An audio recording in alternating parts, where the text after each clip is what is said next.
If you get a thorough understanding, or the thought contained in Part 10, you will have learned that nothing happens without a definite cause.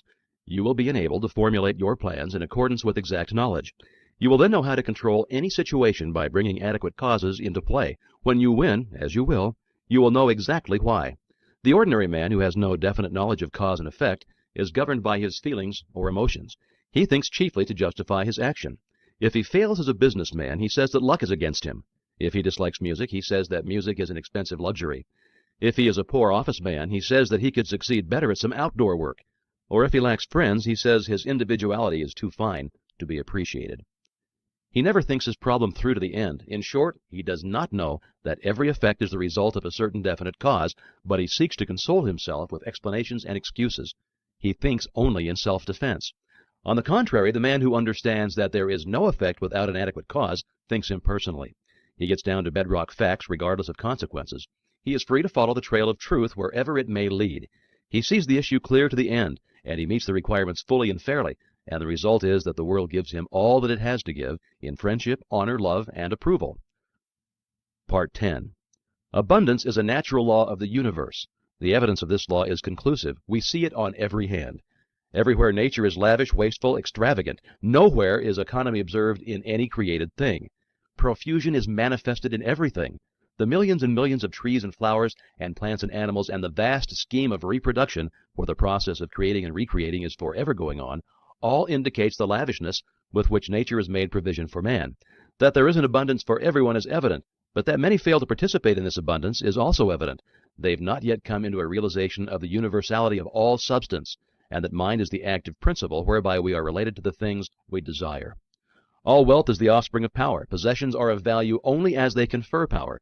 Events are significant only as they affect power. All things represent certain forms and degrees of power. Knowledge of cause and effect, as shown by the laws governing electricity, chemical affinity, and gravitation, enables man to plan courageously and execute fearlessly. These laws are called natural laws because they govern in the physical world, but all power is not physical power. There is also mental power, and there is moral and spiritual power.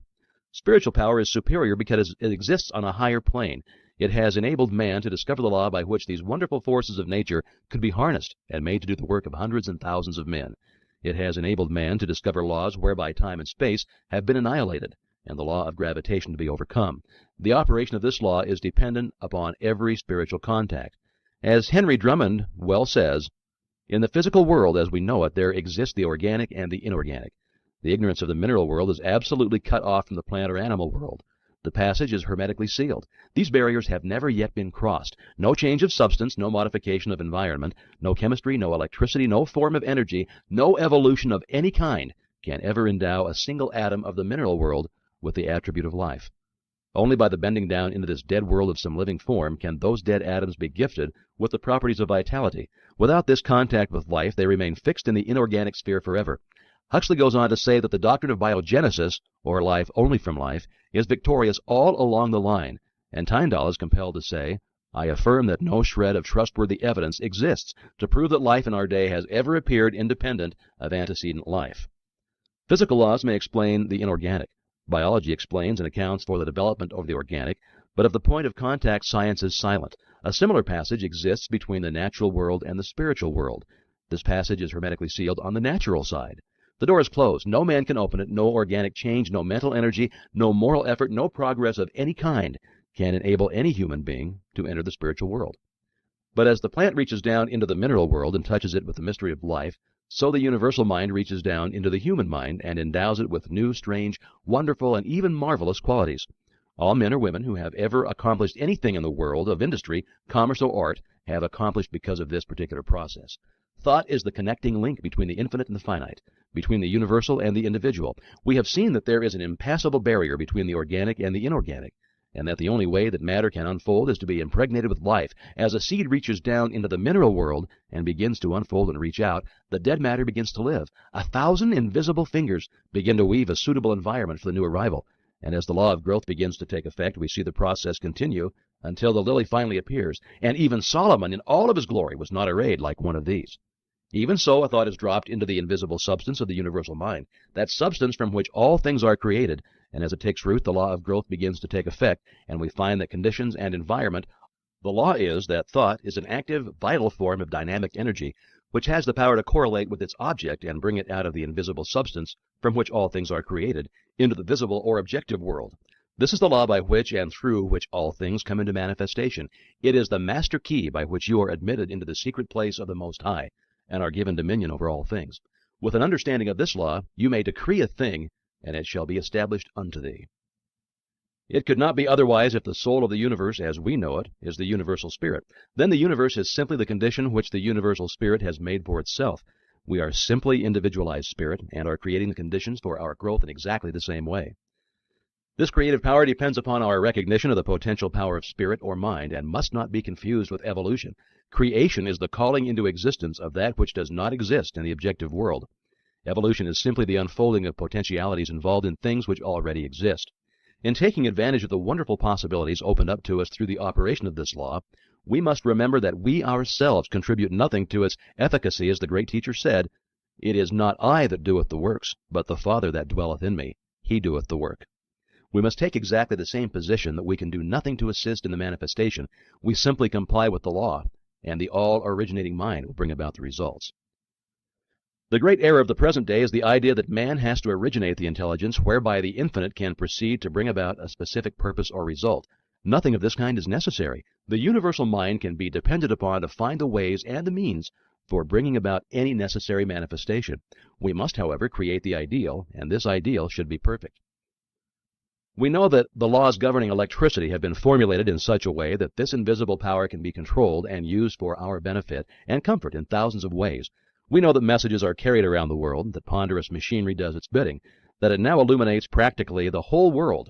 But we know, too, that if we consciously or ignorantly violate its law by touching a live wire when it is not properly insulated, the result is going to be unpleasant and possibly disastrous. A lack of understanding of the laws governing in the invisible world has the same result, and many are suffering the consequences all of the time. It's been explained that the law of causation depends upon polarity. A circuit must be formed. Now, this circuit cannot be formed unless we operate in harmony with the law. How shall we operate in harmony with the law unless we know what the law is? How shall we know what the law is? It's simple, by study and by observation. We see the law in operation everywhere. All nature testifies to the operation of the law by silently, constantly expressing itself in the law of growth. Where there is growth, there must be life. Where there is life, there must be harmony, so that everything that has life is constantly attracting to itself the conditions and the supply which is necessary for its most complete expression. If your thought is in harmony with the creative principle of nature, it is in tune with the infinite mind, and it will form the circuit.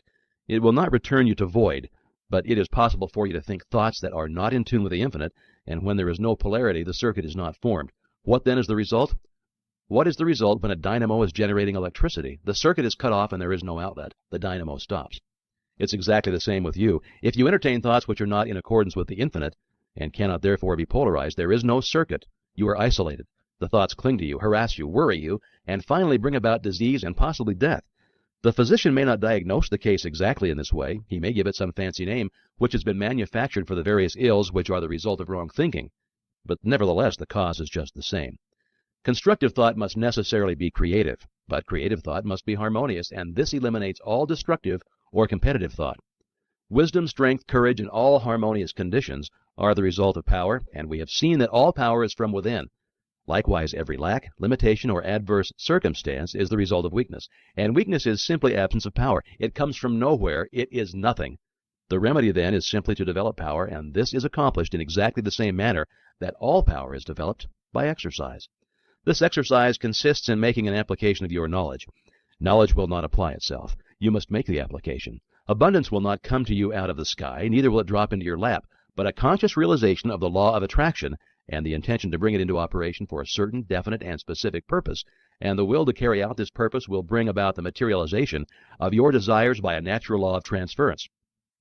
If you're in business, it will increase and develop along regular channels. Possibly new or unusual channels of distribution are going to be opened, and when the law becomes fully operative, you will find that the things you seek are seeking you. This week, select a blank space on the wall or any other convenient spot from where you usually sit. Mentally draw a black horizontal line about 6 inches long, and try to see the line as plainly as though it were painted on the wall. Now mentally draw 2 vertical lines connecting with this horizontal line at either end. Now draw another horizontal line connecting with the 2 vertical lines. Now you have a square. Try to see the square perfectly. When you can do so, draw a circle within the square. Now place a point in the center of the circle. Now draw the point toward you about 10 inches. Now you have a cone on a square base. You will remember that your work was all in black. Change it to white, to red, to yellow. If you can do this, you're making excellent progress, and you'll soon be enabled to concentrate on any problem you may have in mind.